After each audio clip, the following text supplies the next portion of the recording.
वालेकुम जी, की सब क्या ठीक हो? अल्हम्दुलिल्लाह। कौन और कहाँ से? जी मैं ब्रेडफोर्ड बोल रही हूँ। ब्रेडफोर्ड से। नाम क्या है? मैं बस ब्रेडफोर्ड बोल रही हूँ। तो मेरा वजन 60 किलो है। तो मेरा आपका अंगूठा जो है ना। आपकी उम्र कितनी है? मेरी उम्र 55। 55। वजन क्या बताया? 60 किलो जी। सवाल क्या है? सवाल मेरा ये है, दो में सवाल है। एक सवाल मेरा है, मेरा आपका अंगूठा जो है नाखून है ना, वो बिल्कुल ग्रीन होता है, ग्रीन है। हाथ का अंगूठा ग्रीन है? कौन सा हाथ का? सीधे हाथ का अंगूठा जो नाखून ग्रीन है। नाखून ये काफी टाइम हो गया, डॉक्टर से दवाई ली, नहीं आराम आता है। नाखून ग्रीन है तो जो सैलिंग है ना बिल्कुल रेड रहती हैं। अच्छा, बाकी आपके नाखून ठीक है, सिर्फ एक नाखून जो है आपका ग्रीन है? जी जी, वो बाकी ठीक है, बस एक ही नाखून। तो क्या उसमें कोई चोट लगी है? कोई क्या हुआ है?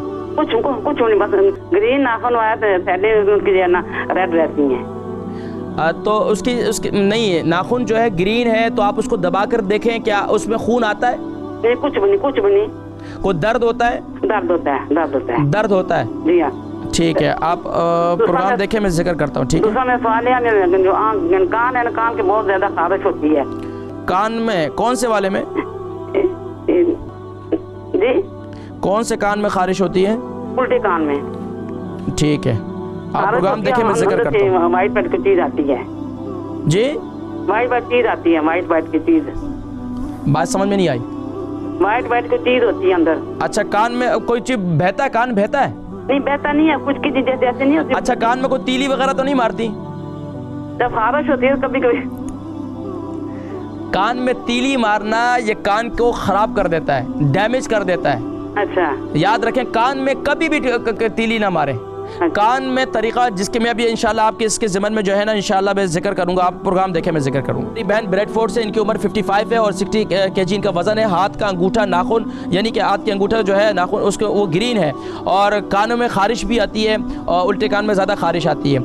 देखिए, हाथ का अंगूठा ग्रीन है तो इसका मतलब ये होता है बसा औकात कि अगर ये अंगूठा ग्रीन है, अब बसा औकात क्या होता है, बड़ी उम्र को अगर कोई लग जाए तो याद नहीं होता, किचन में काम कर रही है, कुछ कर रही हैं, कभी कोई लग जाए तो याद नहीं रहता। तो अब उसमें दर्द भी होता है, तो इसका मतलब ये है कि वहाँ कोई चीज़ लगी है, तो उसका बेहतरीन ये है कि उसका मसाज करें। अगर मसाज से भी आराम नहीं आ रहा तो हल्दी क्या करें, हल्दी का एक यानी कि आप थोड़ा सा तो हल्दी ले लें, आटा ले लें, उसको पकाएं, और यानी कि उसको पका लें, ये पूरा एक पेस्ट बन जाएगा। हल्दी, आटा और इसमें मेथी दाना, ये तीन चीज़ें, इसको थोड़ा सा पकाएं और उसमें सरसों का तेल डालें। सरसों का तेल या जैतून का तेल डालें, इसको थोड़ा सा पकाएं, मिक्स कर लें अच्छी तरीके। जब अच्छी तरह मिक्स हो जाए, इसको ऊपर बांध कर ऊपर पट्टी बांध दें। ये इंशाल्लाह आपको सुकून भी देगा, राहत भी देगा। इसके साथ साथ क्या करें कि नीम गर्म पानी को उबाल लें। जब वो थोड़ा सा कोसा सा हो जाए, उसमें नमक डालें अच्छी तरीके से, अंगूठे को उसमें दबा कर रखें, तो इंशाल्लाह ये आपका अंगूठे का अमल ये इंशाल्लाह ठीक हो जाएगा आहिस्ता आहिस्ता। और इसके साथ साथ आपके कानों में खारिश आती है, तो कानों में खारिश के लिए मैंने कहा कानों में कभी तीली वगैरह ना मारें। जितने लोग हैं जो कानों में तीलियां, कानों को ज़्यादा साफ करते हैं भाई, कानों में जिसके जो कानों को देखें, हर चीज़ आपकी मेंटेनेंस मांगती है।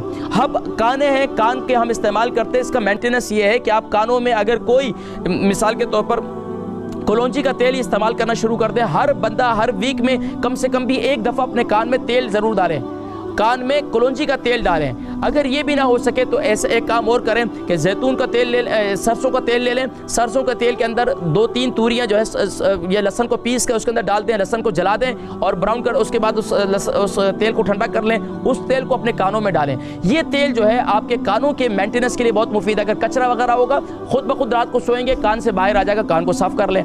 तो ये बेहतरीन चीज़ है। एक तो आप एक ये काम करें, दूसरा रात को सोते वक्त जो है मेथी दाना हल्दी के पानी के साथ इस्तेमाल करें। इससे इंशाअल्लाह अज़ीज़ आपको मज़ीद फ़ायदा होगा।